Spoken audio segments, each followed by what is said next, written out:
on a theme I've been trying to preach, one that God has given us Himself, His promise to be with us. Number two, the theme I put that God has given us a Messiah, one who would lead us. My mic is not on, is that right?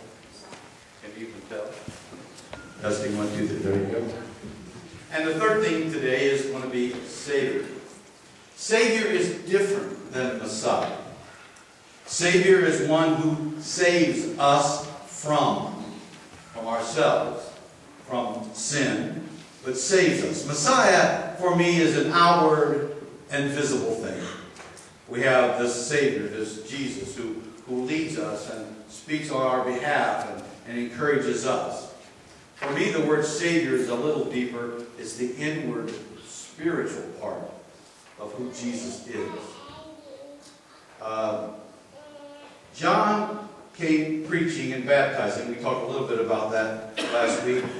Interesting, he came just at the right time. God spoke in his ear.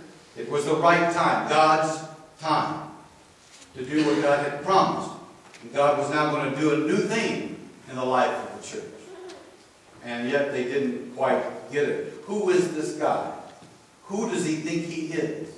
They looked up his pedigree, by the way. The church folk sent representatives to talk to John.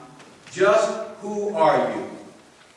See, because they did find out that he was from the lineage of Aaron and that house of the Levites, who were the priestly families. And so he did have the pedigree. He had a right to be a priest, a rabbi, if you will. But how dare him come? Who are you? Are you the Messiah? No, I am not the Messiah.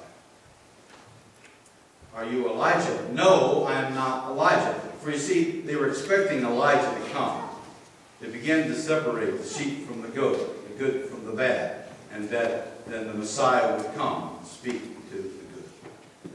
He said, no, I am not. I am one who has sent by God a voice, crying in the wilderness to say, open your hearts, prepare your life for the coming of this Christ. He is even standing among you. So as I read that, I wondered, why didn't the church see that? The scribes and the Pharisees and Sanhedrin. Why didn't they see that? It makes me nervous that about 2008 and 2009, if God were coming into our culture to do a new thing, would the church see it? Would the clergy get together and say, we never did it that way before? And yet we preach, do we not? The church has preached for hundreds of years that Christ will come again. So whenever that time is, will the church believe? Because we're stuck. Sometimes we're stuck in our own things, the way we do things, in our rituals, that we really can't allow God to come in and do a new thing. Maybe they just didn't see it because they just can't believe that a messenger would come looking like this. I mean, we had a hard enough time in the past when women came and said, I feel called by God. When black folk and other people of other races and colors would come and say, I've been chosen by God to be a voice to speak. And the church would say, no. By the way, when I left seminary, gosh, I can't remember how long ago that was.